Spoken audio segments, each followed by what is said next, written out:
전 세계 가나안 성도들을 위한 신앙방송 신앙터치 시즌3 그 6번째 이야기 시작합니다. 날씨가 너무 춥죠. 요새 날씨 너무 추워졌어요. 이번 주 내내 이렇게 춥대요. 갈수록 겨울이 작년 겨울보다 금년 겨울 더 춥고 그러네요.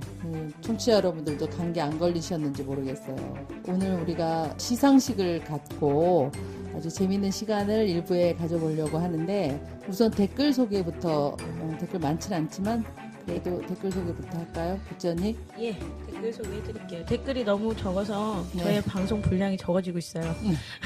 댓글을 좀 많이 남겨주세요. 첫 번째 댓글이에요. SY0208님께서 예수님이 마치 무정란, 유정란? 정말 노답이네요. 언제부터 설교의 교리가 쓱 줄어들고 이야기 보따리로 빠진 건지 모르겠네요. 그러게. 들으면서 부끄러워지는 제 모습이 보이네요.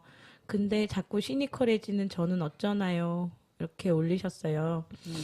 시니컬해지는 단계 아닌가요? 우리가 너무 막 감격하고 교회에서 아무것도 모르고 있다가 근데 시니컬이 뭐예요? 굉장히 냉소적이라는. 아, 그렇구나. 왜 이러세요? 자꾸. 잘 몰라요. 그러다가 막 감동 있고 막 우주의 중심이 나로부터 돌다가 결국 너 아무것도 아니래 막 이런 거를 하는 순간에 그렇죠. 예, 되게 중이병이 깨어나면 원래 그래요. 냉소적이 되잖아요. 네. 아마 그 단계인 것 같아요. 우리 모태 너무, 집사님도 네. 계속 그 단계잖아요. 오래 가는데. 네. 우리 중이병 오래 가시죠. 한 40년 중이. 그런 것 같아요. 그 다음에 두 번째, 강호독보행님이 모태 집사님 너무 갈굼당해서 슬퍼집니다. 우셨어요. 네. 이게 와서 지난번 그 티파티에 참여를 하셨는데 그 이후에 이러신 거 보니까 약간 의심스럽긴 한데 개인적으로 약간 의심스럽네요. 근데 하여튼 와서 직접 보셔서 이해를 하셨을 건데 조심하겠습니다. 너무 예. 감사합니다. 그 마지막으로 이제 실버스톤이라는 분님, 그리스도인과 페미니즘 편 잘 들었습니다. 항상 양질의 컨텐츠를 올려주셔서 감사합니다. 아쉬운 점이 있어서 몇 자 적어봅니다. 그러면서 첫 번째는 페미니즘을 이야기하기 전에 그냥 사전적인 정의보다는 페미니즘이라는 게 두 가지 영역이 있다는 거죠. 그러니까 뭐 리버럴 페미니즘과 그다음에 레디컬 페미니즘 이렇게 좀 분류해서 해주셨으면 더 좋았을 거라고 이렇게 방송에 댓글 올리셨어요. 오시라고 그래야 되겠는데요. 네. 이분 개인적으로 연락 주세요. 네. 그러니까요. 방송에 저희가 참여하셔야 될 것 같아요. 리버럴과 레디컬을 정확히 구분을 못해서 그러니까 그건 또 뭔지 아까 시니컬에 이어서 또 저는 어려운데 하여튼 그다음에 두 번째는 어떤 사회 운동이든 간에 그것을 인정받기 위해서 사회 구성원 대다수의 동의가 필요합니다. 여성들이 수천 년간 억압받아왔고 완벽한 성평등을 위해 남성들이 희생하는 부분이 필요하다는 말씀에 동의합니다. 그렇다 하더라도 남성들이 말할 권리가 없다는 식의 말씀 부적절합니다. 그들의 이야기도 그들의 생각도 들어야 합니다라고 말씀하셨어요. 그래서 두 가지 아쉬운 점 누가 말씀을 그랬어요? 드렸어요. 말할 권리 없다고 누가 그랬어요? 제가 그랬어요. 아, 반성하세요. 네. 제가 그랬어요. 네. 네. 아니 근데 이제 이런 저희가 이제 지난 방송 때 페미니즘 얘기할 때 우리가 이제 몇 가지 원칙들을 이런 생각들을 가지고 서로 공감이 된 상태에서 대화를 시작해야 된다는 거죠. 그래야지만 뭔가 건전한 토론이 되고 교회 안에서 얘기가 되는 거지. 이게 먼저 대립하는 것처럼 남녀가 뭐 네가 옳으냐 내가 옳으냐 이렇게 말하는 거는 너무 소모적이다. 이제 그런 얘기를 한 거죠. 여기까지예요. 오늘 네. 댓글이 조금밖에 없어요. 네. 그래서 마지막으로 하여튼 구찌 언니가 반성문을 쓰는 걸로 하면서 오늘 댓글 마치고요. 요새 연말이라 각종 그 방송사에서 연말 시상식 하더라고요. 맞아요. 예, 뭐 음악도 주고 영화도 주고. 근데 저희도 시상식을 해야죠. 연말이니까. 그쵸? 네. 그래서 오늘 처음부터 1위를 하면은 재미가 없으니까 그러면 10위부터 저희가 소개하면서 마지막 올 1위까지. 한 해를 빛냈던 네. 10가지 뉴스. 네, 네. 10가지 뉴스를 우리 모태 집사님께서 10위부터 발표해 주시겠습니다. 10위는 뭐죠? 10위는요. 신학교는 진통 중. 감신대에서 이규학 이사장과 교단의 오랜 대립, 학생들하고의 그런 대립, 또 파벌 싸움을 일으키는 이사회 규탄 등을 다루는 뉴스가 많이 나왔거든요.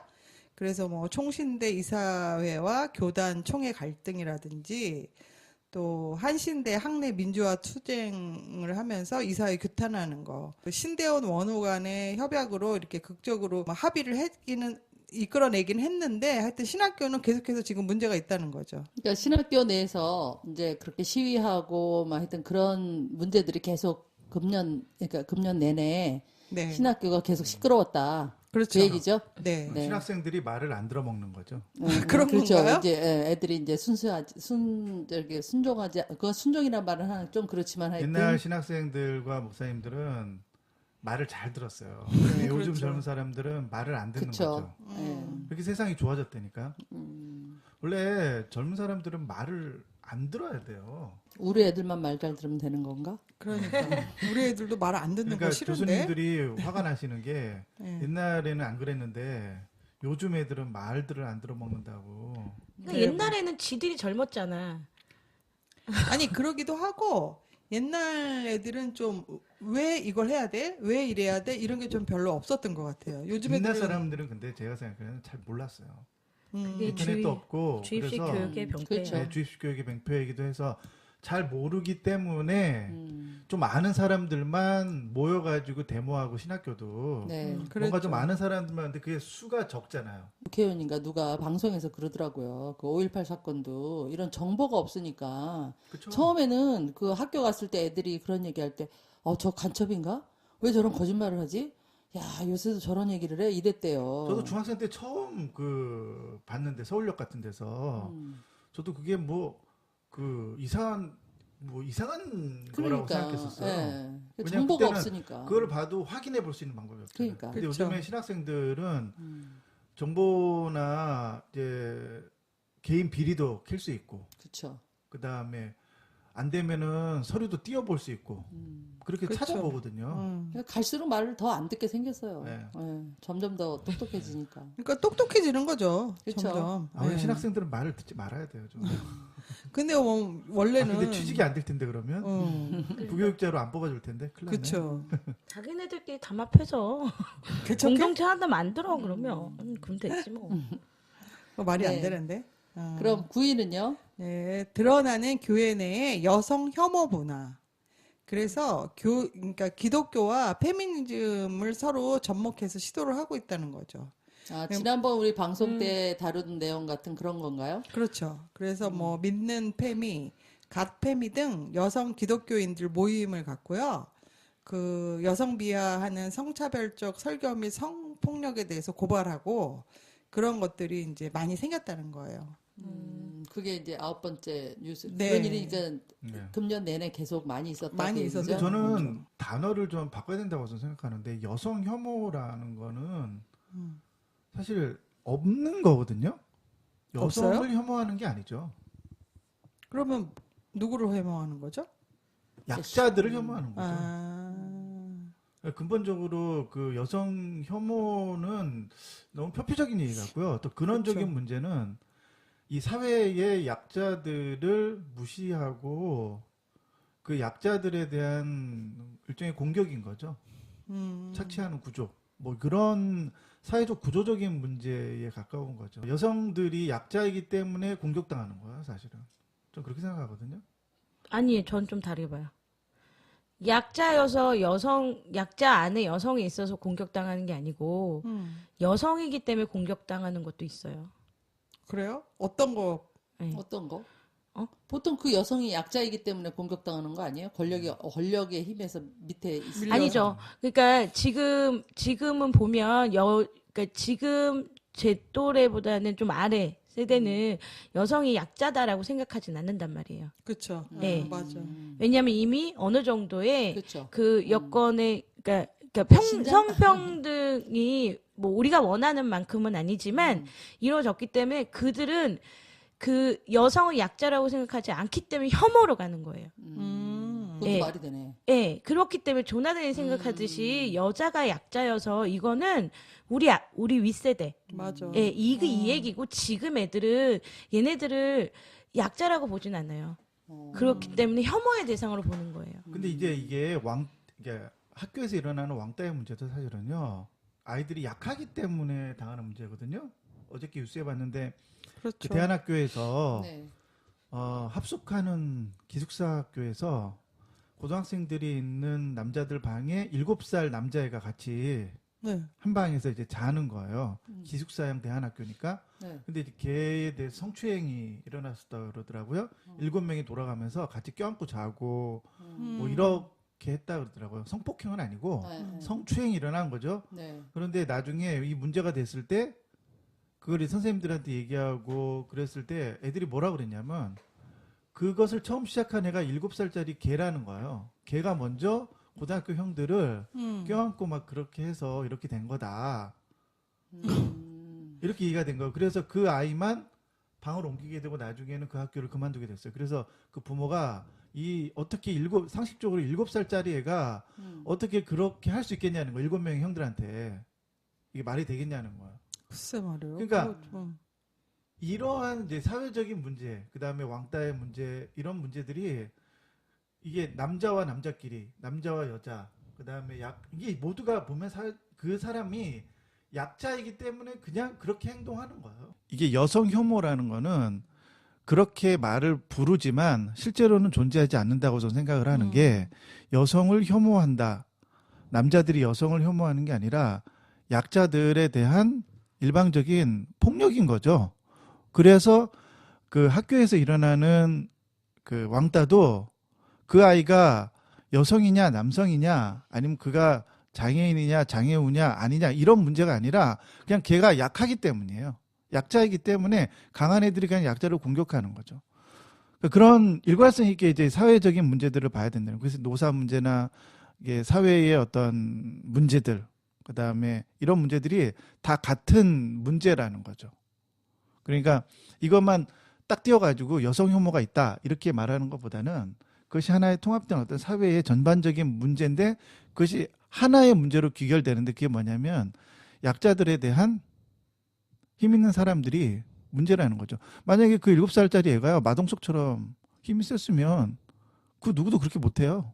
저는 그렇게 생각하지 않아요. 정확히 약자여서 혐오가 있는 것도 있지만 성적으로 있어요. 성적으로 차별이 있어요. 혐오가 있어. 그냥. 남자들이 여자 좋아하지 않나?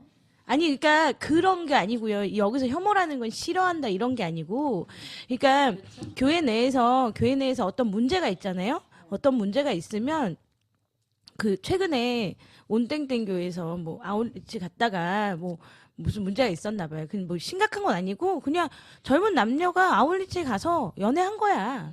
뭐 근데 이제 교회에서는 이제 예. 그래서 그 교회에서 목사님이 뭐 이런 일이 있었다라고 얘기하면서 남자 원래 그런 존재니까 여자가 조심해야 된다. 이렇게 얘기했단 말이에요. 여기서 약자는 없어요. 여기서 얘기하는 약자는 없어요. 이거는 성차별이에요. 명백히. 예. 그렇기 때문에 단순히 조나단이 얘기하듯이 약자 속 안에 그냥 여성이 있는 게 아니라 따로 떼서 여성과 남성의 차별이 있어요. 그러니까 그 근원적인 문제가 이제 제가 생각하는 건 그 근원적인 문제가 여성들이 사회적 약자이기 때문에 그렇다는 거예요. 여성들이 결정권이 있고 교회에서도 그러한 말을 하는 사람들이 남자일 거 아니에요. 그렇죠. 권력을 갖고 있고 권위를 갖고 있는 사람들이 대부분이 남자이기 때문에 그런 결정이 나는 거예요. 근데 그런 권력과 권위의 구조가 여성분들이 갖고 있다면 그렇게 말을 안 하죠. 그러니까 문제의 원인은 여성들이 교회 안에서도 약자의 포지션에 갖고 있다는 거예요. 권력을 갖고 있지 않기 때문에 그렇다는 거죠. 그러니까 여성 혐오다. 그러면 여성 혐오의 문제를 인식을 바꾸고 남자들이 그런 인식을 바꾸면 문제가 해결되느냐? 문제 해결 안 된다는 거죠. 실제로 이 문제를 해결하려면 여성들이 권력을 지녀야 된다는 거죠. 여성들이 강자가 돼야 돼요. 그래야지만 이 문제는 해결되는 거예요. 네, 그럼 다음번에 8번째는 뭔가요? 네, 막바지까지 진통 중인 종교인 과세. 아, 그거 어떻게 됐어요? 끝났어요. 종교인 이제 가세? 종교인 과세 하기로 했어요. 하기로 했어요? 네. 그래요? 하나만 1월부터 시행을 합니다. 아, 시행을 해요? 네. 네, 하나만한 과세를 하기로 했어요. 보수 쪽에 우리 교계 어른들은 네. 우리 2년 동안 세무조사를 유예해달라. 막 그렇게 이제 요청을 해가지고 물밑 협상을 했지만 뭐 그거는 통과가 안 될 것 같고 그거는 안 될 것 같고요. 근데 이제 막바지 그 기재부랑 그 개정안을 발표를 했는데 약간 개정을 한 거예요. 처음보다는 개정을 발표를 했는데 그게 뭐냐면 목회 활동비는 비과세를 해주겠다. 그러니까 그러면 이제 하나만한 거야. 네. 목사님들의 소원을 들어준 거죠. 기재부 쪽에서. 왜냐하면 그렇죠. 대형교회 목사님들의 목회 활동비가 본봉보다 더 많아요. 그쵸. 그럼 본봉만 가지고 하겠다? 그쵸. 그쵸. 본봉만 가지고 하면 세금을 낼 목회자가 뭐 몇이나 특수활동비 그다음에 목회 활동비로 대부분 목사님들이 탈세를 하시는데 그 부분에 대해서는 비과세를 해주겠다 그쵸. 얘기를 해줬으니까 좀 특혜 논란이 있죠 지금. 그러니까 이게 1차 특혜가요. 근로소득이냐 기타 소득이냐 그 두 가지 문제가 있는데요. 종교인만 선택이 가능하대요. 그러니까 자기가 근로소득이 더 많은 사람은 근로소득으로 그러니까 기타 소득으로 해도 되고 또 기타 소득이 더 많은 사람은 근로소득으로 선택해도 되는 이게 종교인만 가능하다는 게 좀 말이 안 되는 거죠. 하여튼 뭐 근데 대부분의 부목사님들이나 전도사님들이나 이런 분들은 뭐 다 좋아하시더라고요. 왜냐하면 어차피 세금 내고 받을 건 더 많으니까. 정부 받을 게더 입장으로는 많아지나요? 정부 입장으로는 손해예요. 음. 왜냐하면 대부분의 99%의 사역자들은 내는 것보다 받는 게 더 많아요. 그래요? 그러니까요. 이거 제가 보기에는 이 종교인 가세가 지금 기독교에서 괜히 쓸데없이 그러니까 몇몇 대형 교회에 진짜 뭐 상위 1%도 안 되는 대형교 목사들이 지발 저려서 지금 저 권력을 휘두르고 있는데 정작 이 종교인 과세로 정부가 노렸던 거는 무속인이었대요. 맞아요. 예. 지금 무속인이 50만 명에 어. 가까운데요. 무속인이 하나. 못한 거예요? 이 난리를 피면서 다 망가뜨린 거지. 이 목사님들이. 그러니까 왜냐면 무속이 기도발이 더 센 거지. 아니 근데 무속인들은 과세를 할 수가 없는 게요. 개인 사업자이기 때문에 법인이 아니에요. 그러니까 왜 개인 사업자를 왜 과세를 못해? 나도 개인 사업자를 과세하는데. 아니, 과세할 수 있죠. 개인 사업자를 과세할 수 있는데 개인 사업자로 신고되어 있지만 그 제대로 신고를 안 하니까. 그렇지. 소득을 왜냐하면 투명하게 증명할 복채를 수가 없지. 현금으로 내라 그러지 누가 카드로 결제하나. 그렇죠. 그러니까 근데 다 자기가 단순히 예. 복채 문제가 아니라 네. 그 전화로 전 보고 막 이런 거 있잖아요. 운세 보고 이걸로 벌어들이는 수입이 어마어마하다고 그러더라고요. 아니 그런 거는 과세가 다 되죠. 그건 안 과세- 된대. 그것도 안 된다고. 아니 왜냐면 그거는 법인 회사가 이미 그 아니래. 전화 통화로 해서 다 제하고 아니 왜 안 그치. 돼? 제하고 나가는 거예요, 그런 거는. 그러니까 구순 뭐 어. 억대잖아. 그런 게 값인데. 어. 그걸 과세를 해야지. 근데 거기다가 이제 부가세를 줘야지. 굿을 그렇게 많은 돈을 주고 하나 그렇게 그 정도가 될 때까지? 1년에 한 번은 하죠. 그러니까 1년에 한 번 하는데 그런 많은 돈을 들여서 하는 사람들이 그렇게 많나요? 나 얘기하는 거야? 아니, 나한테 뭐라고 하는 거야 지금? 아니, 여기 가까운 데서도 있었잖아요. 아니. 이게 정말 무속인들한테 과세를 해야 돼. 아, 무속인들은 이 신앙터치 안 들을 텐데 이거 들어야 되는데. 왜 팟캐스트 방송 중에 뭐 나는 무당이다도 뭐 있던데요. 그런 것도 있더라면서. 그런 것도 있더라고요. 하여튼 목사님들은 자기 발 절여가지고 자기 목회 활동비나 특수 활동비에서 그러니까. 그런 거 할까봐. 예, 쓰시는 몇 억의 대형교회 목사님들이 몇 억씩 쓰시니까 본봉에 그렇죠. 그러니까 그런 부분에 대해서 좀 염려를 하셨던 모양인 것 같아요. 그 명성교회에서 이번에 그 공금으로 산 땅이 있대잖아요. 네. 어디죠? 그 서초인가? 예, 거기, 예. 거기다가 땅을 샀는데 250억을 가지고 땅을 샀는데 지금 500억이 됐다고. 몇 년 만에. 그러니까 참. 왜냐하면 그 김상원 목사님이 가지고 계시던 그 800억 있잖아요. 그 개인 비자금을 교회 돈으로 돌려놨는데 그거를 그냥 은행에 넣어둘 수는 없잖아요. 그래서 땅을 투자를 하셔서 돈을 늘리셔야 되니까 땅을 사신 다음에 그게 바로 500이 되셔서 그 원래 그거를 사시려고 꼽쳐두신 돈이 아니었을까. 그럴지도 모르죠. 예. 그걸 급하게 투자를 하신 것 같지는 않아 내가 보니까. 아니 뭐를 한들 7위는 뭔가요? 7위는요, 그러니까 교단을 불문한 그 교회 세습이에요. 그래서 아들 목사 아니면 안 된다는 헤어룸 교회, 또 부흥사 이태희 목사가 또 아들에게 세습한 거, 뭐 전명구 감독 회장이 아들에게 지교회 세습한 거, 뭐 영복 비전교회, 세안 성결교회, 세중앙교회 등 하여튼 전국에 350개의 우리 동네 교회들이 전부 세습을 하고 있다는 거죠.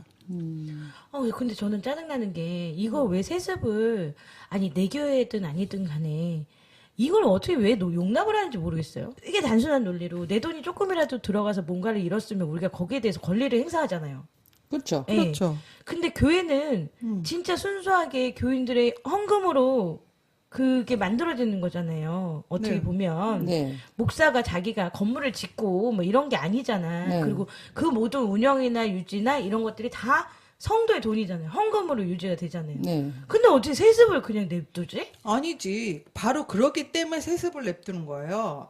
왜냐하면 내가 그 그러니까 투자가 아니라 교회에 그 돈을 갖다 바칠 때의 그 목사님이잖아요.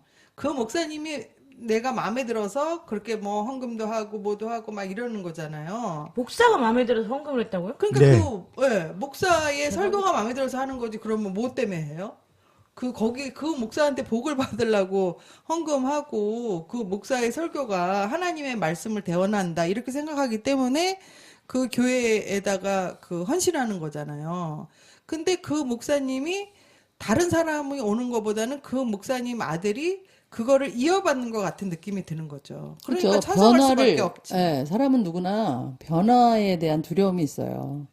그러니까 변화하는 게 싫으니까 그 아들이 오면 안 변할 거 아니야, 별로. 그 그럼. 아버지의 그 아들일 거니까. 음. 그냥 안정감이 근데 있는 이게 거지. 그냥 논리적으로 봤을 때 이게 은혜가 될까요? 왜냐면 이 아들이 어릴 때부터 그 아빠가 목회를 했으니까 어릴 때 어떻게 성장했는지 뭐 이런 걸 다 봤을 거 아니에요. 다 보죠. 네. 아빠 목사는 뭐 갑자기 와서 개척을 했으니까 그럴 수 있다고 치지만 아들 목사는 자라는 과정을 다 봤는데 그 자라는 과정이요.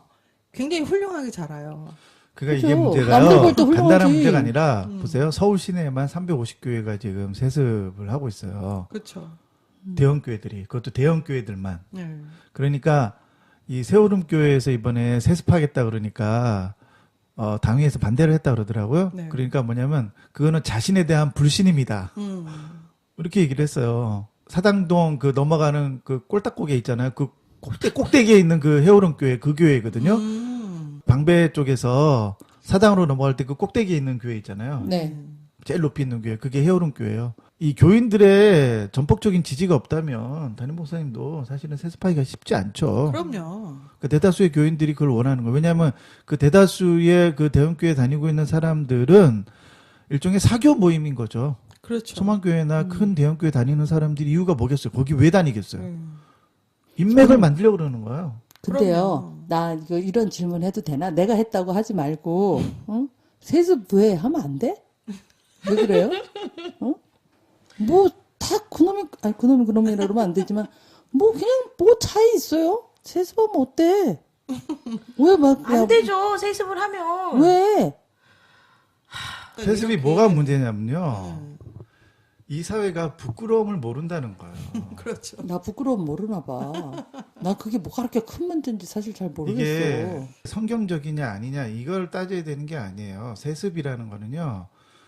우리가 이 사회 지금 2017년이라고 하는 이 사회 이 지금의 현 사회를 살아가는 이 시대 안에서 얼마나 이게 후지고 멍청하고 사람들 앞에서 부끄러운 행동이라는 거를 사람들이 모른다는 거예요. 왜냐하면 사회의 어떤 영역도요. 세습을 하면서까지 물려주면서 어떠한 기관들이나 이 공적 기관이든 그 사적 기관이든 어떤 것도 그렇게 운영이 안 돼요. 대기업 다 그렇게 하잖아요.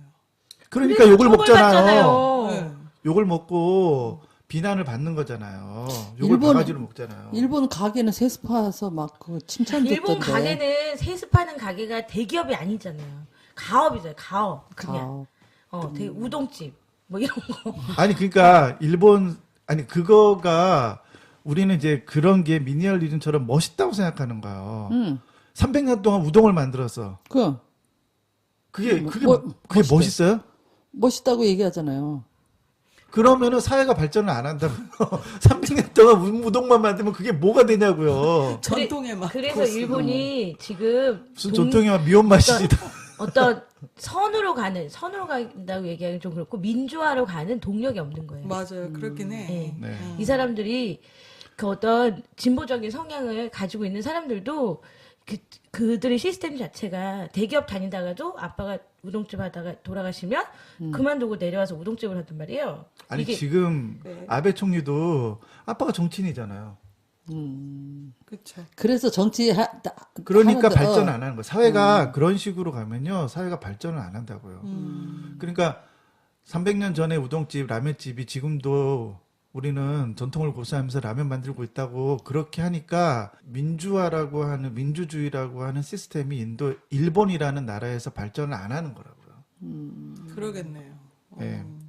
그러니까 일본이 발전할 수 있었다는 거는요. 우리나라 한국 전쟁이 터졌기 때문에 경제에 대박 났기 때문에 그렇게 발전한 거지. 그렇죠.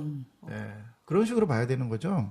그러니까 우리가 정말 이 세습을 하고 있다는 게 정말 이 사회 안에서 부끄러운 행동이라고 하는 것을 사람들이 인식을 해야 되는데 그래서 한쪽에서는 그게 너무 부끄러워가지고 이러면 안 된다고 창피해 죽겠다고 하지 말자고 그러는데 한쪽에서는 아니 이건희도 아닌데 왜 우리는 안 돼? 그렇지. 그러고 있는 거죠. 그러니까 우리 그 광해가 말했던 것처럼 부끄러운 줄 알아야지. 우리 모두 부끄러운 줄 알아야 되겠습니다. 아유, 참. 부끄러움이 없는 우리 김성환 목사님. 그러네요. 아유, 참. 네, 다음 6위는 뭔가요? 네, 교단이 뭉갠 그 전병욱의 성추행 법원이 인정했다는 거죠. 아, 그러니까 교단에서는 별거 아니다. 네. 그리고 별로 문제시 안 했는데, 면죄부를 줬죠. 그냥. 네, 네. 그랬는데 이제 법원에서 네. 판결 났다는 거죠. 근데 저는 이거 JTBC에서 손석희가 네. 그러더라고요. 손석희 멘트가 네. 교회법이 용서한 전병욱, 사회법이 처벌. 이게 더 적절한데? 되게 적절한데? 근데 이게 좀 제가 우프더라고요. 그러네. 진짜. 그 말이 너무 좀 진짜 너무 우리 창피하다. 부끄럽지 않아요? 예, 너무 민낯. 부끄러워는 너무 우리의 민낯이다. 몫이야. 그러니까. 그러니까. 세상에서 이렇게 보게 전병욱은 정말 부끄러움이 있을까요? 없죠. 없죠. 그러니까 지금 교회를 하고 있죠. 그러니까. 그러니까 그거 하고 있는데 또 지까지 거기 게 성도가 있다는 게 또 참. 지까지 이렇게 기가 새로운 막혀. 새 영혼을 구원한다고 그 난리를 치지. 지나 구원을 하라 그래. 그리고 또 그 고등법원에서 삼일교회에다 전별금으로 전별금이 뭐죠? 그러니까 삼일교회 그만두면서 네. 그 전별금 받은 거 있잖아요. 퇴직금? 같은 거. 퇴직금. 그거 받은 거에서 이제 삼일교회가 돈 1억 원 물어내라고 한 거에서 그 1억 배상 판결을 받았거든요. 네. 그래서 전병욱 목사가 아니 전병욱 목사라고 하니까 좀 그렇다. 그 새끼가. 하여튼 이분이 그러니까 아, 그게 좀 안티 생겨. 전병욱이가 대법원에 이거를 상고했어요. 근데 이제 대법원에서도 줘라 이렇게 하면서 그랬구나. 예 반환 청구를 기각시켰. 13억을 지급했대요. 아, 전병을 13억이요? 예. 근데 이게 그중 원래 1억? 예. 그럼 원래 성상담 치유비로 1억 준 거 아니에요? 아니 거의 1억 가까이를- 무슨 전별금을 13억이나 줘? 야. 근데 뭔 퇴직금이야? 그거는 왜냐면 뭐 책값도 있고 막 이런 책값도 있고 인세. 그다음에 뭐 어떻게 보면 전병에 와서 확 이렇게 교회가 갑자기 그렇지. 확 커진 것도 있고 이제 그 공로를 인정을 해서 이제 13억을 줬단 말이에요. 13억을 주고 대신에 조건이 다시는 목회하지 않는다는 거잖아. 원래는 그렇게. 그랬지. 원래는 그러니까 성치료를 1년간 받고 그리고 다시는 목회하지 아니, 않는다. 목회하지 한다는 게 아니라요. 그거 아니었어요? 그 3일교회로부터 40km 이내에서는 목회를 하지 않는다. 그게 조건이었어요. 개업하지 않는다. 근데 그 몇 년간 있어? 2년. 아, 2년이었어? 2년간은 목회를 하지 않고 사역을 다시 하지 않고 성산담 치유를 받고 그 다음에 전자발찌는 안 차고. 나중에 목회를 다시 하더라도 개척을 하거나 뭐 어디서 사역을 하더라도 삼일교회 주변 40km 이내에서는 하지 않겠다. 뭐 그런 거를 구두로 했다고 얘기를 하더라고요. 구두로요. 예. 근데 제가 3일교회를 잠깐 다녔었단 말이에요. 네. 그때 저 다닐 때는 이런 문제가 없었는데 스멀스멀 게시판에 뭐가 있었냐면 우리 교회에 신천지가 있다. 이런 말들이 막 나돌았단 말이에요. 그래서 리더들을 뭐 유혹한다.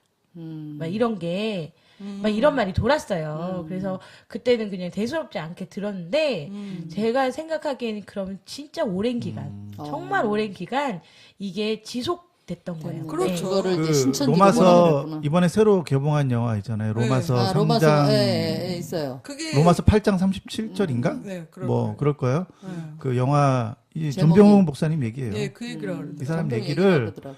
이제 등장인물을 다르게 해서 단편 영화처럼 이렇게 장편 영화긴 한데 이렇게 좀 저예산 영화를 만드셨던 것 같아요. 이게 왜 1억 원을 배상할 책임이 있다고 봤냐면요. 그 성 피해자 3명에게 교회가 대신 화해금으로 8,500만 원을 지급했네요. 그리고 그러니까 또 그 얘기 맞네. 아까 전화다 한 무형의 얘기 손해 맞네. 1,500만 원 등을 합쳐가지고 1억 원은 그러니까 배상을 해라. 그거, 그렇죠. 그래서. 성상담을 안 받았으니까 그렇죠. 그 돈 아니, 돌려달라. 그리고 배상 배상해줬으니까 그 교회가 대신해줬으니까. 근데 정말 이거 전별금 많이 줬다. 그러니까 퇴직금이 너무 많네. 근데 너무 뭐, 많네. 뭐 그건 뭐 알바 아니고. 근데 이제 그걸 책정할 때요. 왜냐하면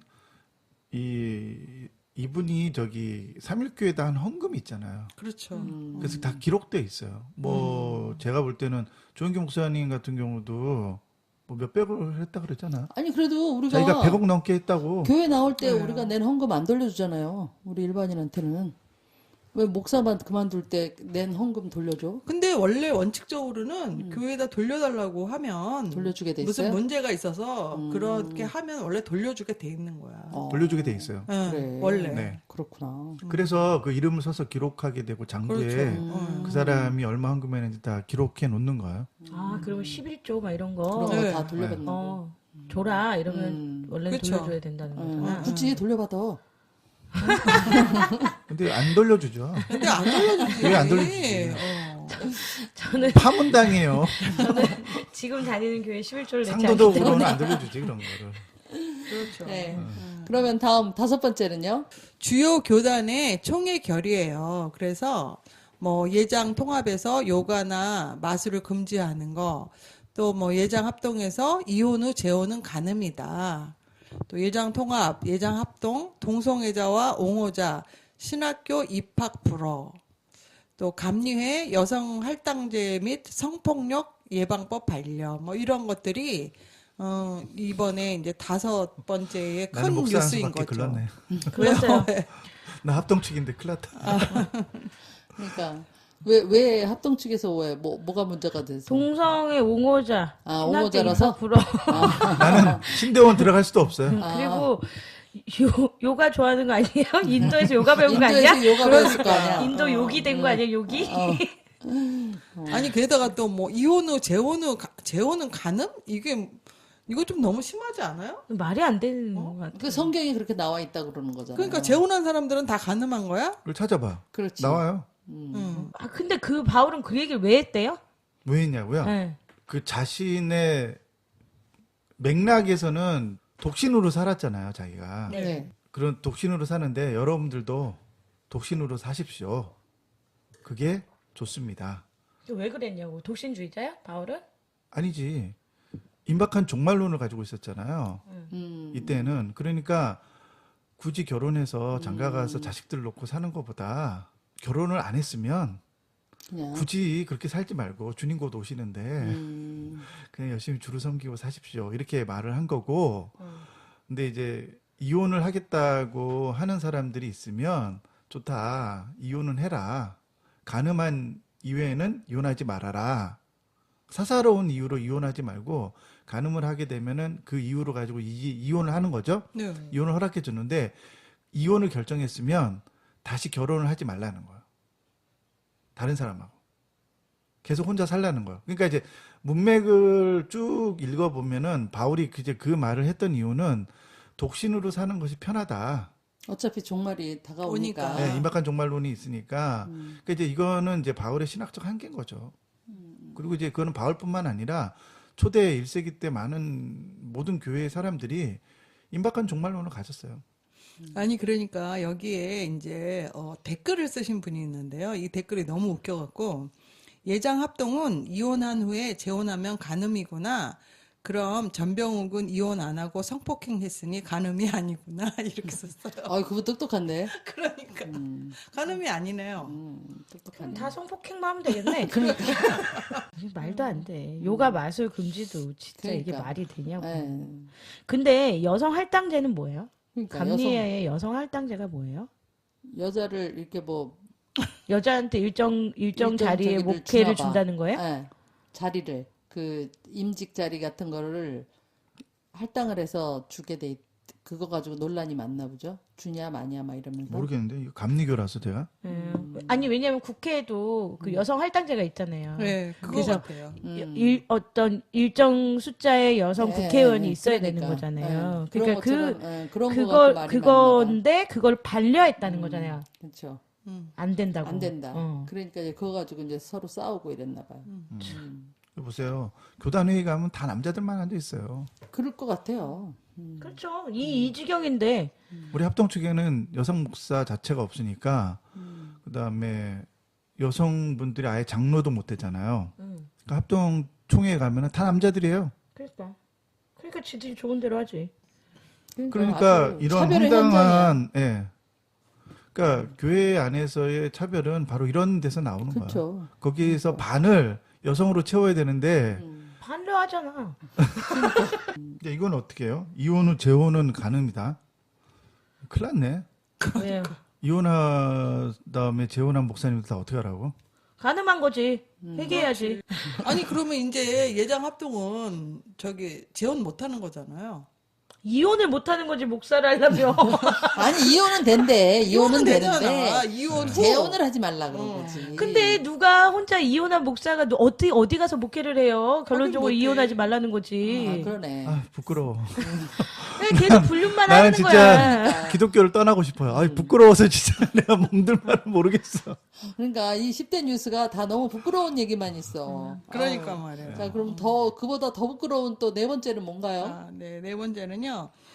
조기 대선과 범기독교 논란. 범기독교가 뭐야?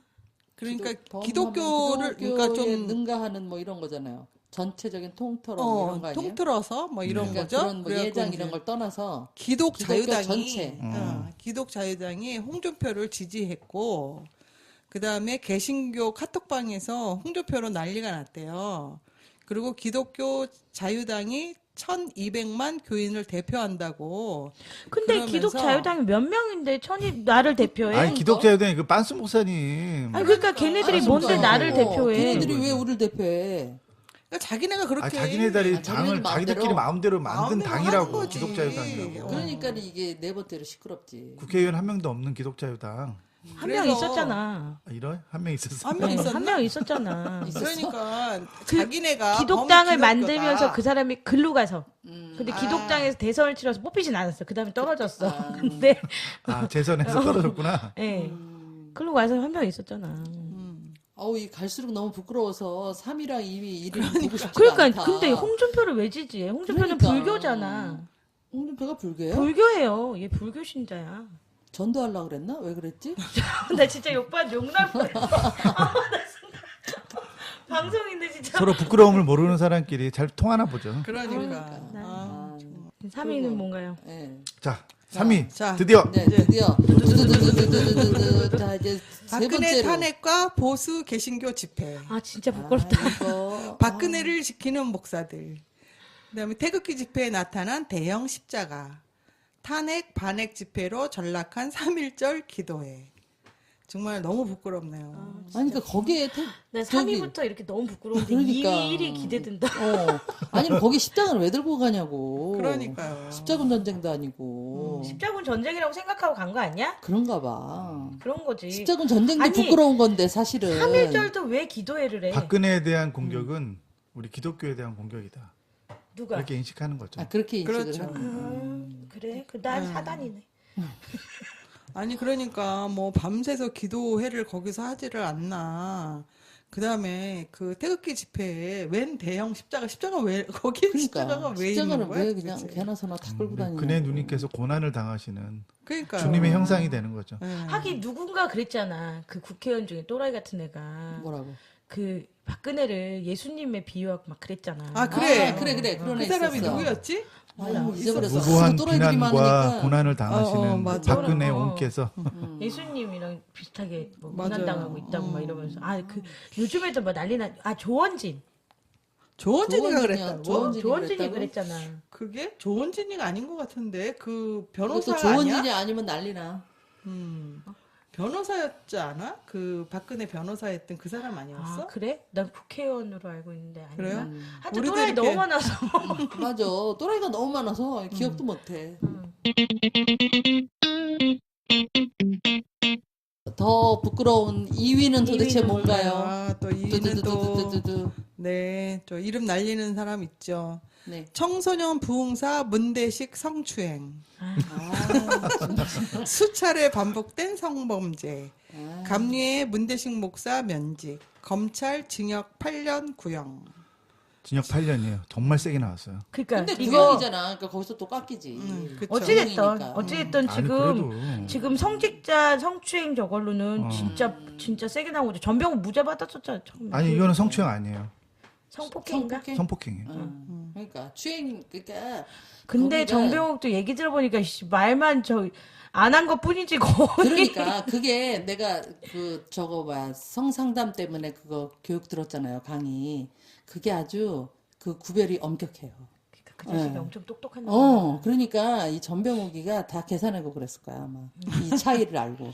그래서 대단한 수도 놈이야 있어. 정말. 뭐 추행인지 폭행인지 그거에 대한 구별이 정말 추행에서 폭행으로 확 그 이 형량이 확 늘어나. 그러니까. 근데 우리가 볼 때 좀 전에 그 구찌가 얘기한 대로 이거 거의 폭행 수준 아니야? 근데 아니게 하는 그게 있어요 기준이. 여기서 방송에서 얘기할 수가 없어 19금이라. 근데 하여튼 그런 게 있어. 근데 이제 이 문 목사는 이렇게 그러니까 미성년자를 목사라고 얘기하면 아, 안 될 것 그래. 같아. 욕 먹어요. 아 이 사람 파면당하지 않았나요? 그러니까 네, 완전 지금은 문대식이지. 당했어요. 예, 문대식이는 더군다나 미성년자를 이래가지고 세상에. 근데 제가 보기에는 이 사람이 한 번 그랬고 음. 그 집행유예 기간 동안에 또 그래서 또 그래서 그래서 네. 형량이 세게 예, 나왔구나. 그래서 더 좀 맞아. 이슈화가 됐죠. 그렇죠. 그렇죠. 집행유예 기간 중에 그러면 아. 그 형량이 늘어나는 그게 있잖아요. 그러니까 그때 한 번 그랬으면 반성을 해야지. 또 정신을 못 차렸다는 거 아니야. 게다가 미성년자니까 미성년자는 또 가중처벌 예, 받잖아. 가중처벌되지. 그러니까 참 그래도 그렇게 법이 그렇게 판결이 나서 그나마 다행이네. 그나마 다행이죠 세상에. 자, 그럼 우리가 가장 부끄러운 우리 금년에 1년 동안 일이- 정말 저희 일이 모일 것 같아요. 예? 일이 모일 것 같아요. 그러니까 일이 뭘까요? 자, 우리 일이요? 추첨해 볼까요? 일이 뭘까요? 너무 부끄러운 일이 많아가지고 응. 조영기 목사도 안 나왔잖아요, 우리. 맞죠. 조용기도 안 나왔죠. 예, 지금 혹시 조용히 조영기? 목사님은 명함도 못 내밀어. 아, 그래? 조영기 목사님 명함도 못 내미는 일이야? 네. 과연 그럼 그 1위는 뭘까요? 일이 뭘까요? 1위는 두구두구두구 명성교회 불법 세습입니다. 그래서 역시. 이 명성교회가 김하나 목사님 청빙을 결의했다는 거죠. 게다가 더 기가 막힌 거는 그 청빙 결의에 김하나 목사님이 순종하셨다는 거예요. 그 절대 자기는 안 간다고. 우리 얼마 전에 방송했잖아. 그러니까. 예언됐잖아, 우리. 네. 근데 정말 역시 1위로 뽑혔네. 역시 네. 실망시키지 그래서, 않네. 네. 그때 조나단이 김하나 목사님한테 힘을 줘야 된다고. 맞아. 그랬다가 난 우리한테 김하나를 믿었어. 욕을 봐가지고 먹었지. 그러니까 끝까지 믿었잖아. 나 끝까지 김하나를 믿었잖아. 끝까지 믿고 싶었어. 거봐. 그러니까 이게 정말 이 보통 일이 아닌 것 같아요. 어찌됐든 하나님께 드린 거잖아. 우리가 원하는 하나님이 아니어서 그렇지. 그러니까 아, 이거 뉴스에서 뽑은 시비가 이거군요. 근데 정말 어느 하나 참 손색 없이 부끄럽네요. 근데 진짜 다 일익감이다. 그러니까 다 일익감이네. 사실은 그냥- 순위를 가르기가 참 힘들었을 것 같아. 그냥 명성교회가 가장 최근 최근 거고. 거라서 그냥 1위로 된 거고. 기대 심리가 또 있었겠죠. 네. 김삼함이라는 인간에 대해서. 네, 그렇지 뭐 어느 하나 1위에 부족함이 없습니다. 그러니까 우리가 이렇게 구글링 해보시면 알겠지만 정말 어떻게 해서든지 이거는 막아야 된다. 뭐 촛불 집회로 막아야 된다. 뭐 이 세습을 어떻게 해서든지 반대해야 된다. 하지만 결국엔 됐다는 거잖아요. 그리고 뭐 총회니 노회니 뭐 막아야 될 때서 오히려 부추겨 갖고 더 도와서 된 셈이잖아요. 그러니까 정말 부끄러움에 전부 한 몸이 된 거죠. 아이 그리고 본인도 절대 안 한다고. 그러니까 난 말이야. 절대 안 한다고 했잖아요. 그러니까 절대 안 한다는 사람 믿지 말라 그러잖아요. 그러니까. 옛날부터. 그러니까 이 절대라는 말 쓰는 사람 이거 믿으면 안 돼. 그러니까요. 그러니까 노예 규칙과 총회 헌법을 이 정면으로 위반하면서 이렇게 하고 있으니까 이게 일반 사람들이 볼 때 뭐 개독교다 이런 말 안 나올 수가 없는 거죠. 그리고 뭐 지금 김동호 목사님이 혼자서 1인 시위하고 계시잖아요. 네. 과연 이게 어디까지 확산이 될 수 있을지, 이 기도회가 정말 이어나갈 수 있을지 모르겠어요. 그러게요. 김동호 목사님 참 그렇게 보면 김동호 목사님도 어떻게 보면 빠진 권력이잖아. 그렇죠. 다 이제 은퇴하고 그렇죠. 그분이 어떤 영향력이 정의호랑이지 뭐. 없죠. 네. 그러니까 저렇게 추운 날 이 추운데. 그러니까. 1인 시위를 하지만 참 안타깝긴 하네요. 연말에 연말 정산을 하면서 이렇게 너무 우울하고 부끄러운 뉴스로 참 여러분들 이렇게 청취자 여러분들께 들려드리게 돼서 죄송한데 참 우리 모두가 좀 깊이 생각하고 반성해야 될 일인 것 같습니다. 왜 우리가 반성을 해요? 아니 우리도 같은 교인으로서 내가 뭘 잘못했는데? 그러니까 아니, 우리 뭘 잘못한 거지? 아니요 그런데 가서 우리도 막 그 교회 가서 우리도 헌금하고 막 그랬었잖아. 우리 안 그랬던 것처럼 그래. 우리도 거기 힘 실어줬던 사람들이잖아. 그러니까 그래도 올해는 아니야. 올해는 아니야. 올해는 아니기는 해요. 우리 목청껏 내가 못했다고. 목성교회에서 성경금 받은 적 있나? 그러니까 우리 목청껏 그러면 안 된다고. 난 명성교회 2번밖에 안 가봤어. 전 한 번도 안 가봤어요. 아 그래요. 안 가본 사람 좋겠네. 명성교회뿐이 아니라 참 다른 저기도 하여튼 올 한 해 동안 저희 교단에서 이렇게 여러 가지 부끄러운 일이 있었는데 내년에는 저희가 10대 뉴스를 좀 좋은 걸로 밝은 걸로 교단 그럴 리가. 대표 같아. 왜 그래? 아니 그럴 리가 없잖아요. 그럴 리가 없다고. 우리는 계속 망가지는 한국교회. 그럼 아, 좀 내년에는 훈훈하게 마무리하려고 그랬더니 되지가 않네. 내년에는 더 많이 망가질 협조가 안 거예요. 되네. 협조가 안 돼. 아니 그거 잘했어. 우리가 이렇게 방송하고 있지도 않아. 그러긴 해요. 그렇죠. 아니 그래서 내년에 우리가 방송을 안 해도 되게. 2018년 예언 한번 해볼까요? 네, 또 뭐예요 이번엔? 각자 2018년 예언 각자 하나씩. 교계 예언? 교계 예언? 2018년 예언. 나부터 할래. 응. 나부터 네. 해야지. 딴 데. 명성교회 안에 박살난다. 박살난다고? 명성교회 박살난다? 나는 사랑의 교회 터진다. 뭐든. 사랑의 교회. 응. 또, 뭐 또 있어요? 저는 모든 대형 교회에 부응한다. 부흥한다고? 오히려 우리의 기대와 우리의 생각과는 달리 부응한다. 네. 조나단. 저는 두 가지를 예언하고 싶은데요. 명성교회는 한국교회의 발전을 위한 불쏘시개가 된다. 그러니까. 그게 뭔가, 하나고 두 번째는 내년에는 올 한 해에 터졌던 것보다 더 큰 게 터진다. 제가 예언하기로는 네. 이 사회를 박학 뒤집어 놓은 반인륜적이고 반사회적인 범죄가 터져서 교단에서. 종교 전체에 대한 불신. 적폐의 목소리가 일어나지 않을까. 적폐청산에 대한 종교 전체에 대한. 노노노노노노. 바램 아니야? 그러니까. 그랬으면 아니, 좋겠다는 바람. 예언하고 바램하고를 다르지 않아요? 다르게 봐야 돼요. 이게 미국에서도 일어나지 않은 일을 우리나라에서 바라는 거 너무한 거 아니야? 그 비슷한 사건이 하나 일어났잖아요. 뭔데? 뭐가 일어났어요? 그 거룩한 무리라고 하는 신흥 종교 단체들이 있잖아요. 네. 거기서 이제 자기 어머니를 자기 부모님이죠. 네. 아버지를 다리 위에서 그 던져서 천국 빨리 보내드렸다. 보내드린다고 하는 거. 그렇게 해서 나온 단체가 있죠. 어머니는 지금 못 찾고 있어요. 네. 예, 어디에 감금되어 있는지 아니면은 산에다 묻었는지 알 수가 없는 거죠. 지금 뭐 그 수사를 받고 있는 그 사람들은 무비권 행사하고 있으니까 지금 조사하는 중인데 요거는 이제 시작에 불과하다.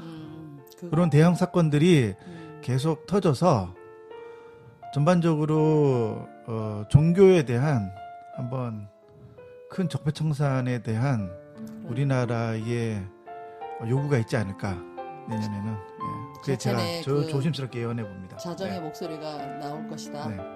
그래서 우리 사회 모든 적폐의 마지막에 종교가 있다. 그래서 적폐청산의 마지막은 종교다. 근데 그 적폐청산의 과정에서 이런 사건들이 계속 일어나서 시민들 전체가 종교에 대한 어떤 개혁의 목소리들이 일어나지 않을까라는 생각을 합니다. 근데 그 시작을 명성교회가 하지 않을까. 너무 이렇게 어두운 얘기하는 거 사람들 근데 좋아하지 나는- 않아요. 사랑의 교회 확실히 터진다.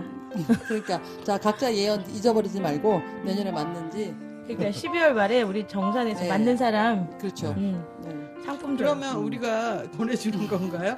거기 아니지 우리가 이제 자필 편지를 쓰기로 해요. 네. 싹군상으로 바빴습니다 이렇게. 그래서 내년에 우리 싹군상. 당신의 거룩한 싹군 지시. 올해 부끄러움상을 만들죠. 응. 신앙특집 부끄러움상. 네. 그래서 우리 선물도 주자고. 네. 뭐 김상환 줄까? 목사님한테 드릴까요? 김상호 목사님 완전 짱이네 그럼. 자 오늘 방송 여기까지 마치겠습니다. 감사합니다. 수고하셨습니다.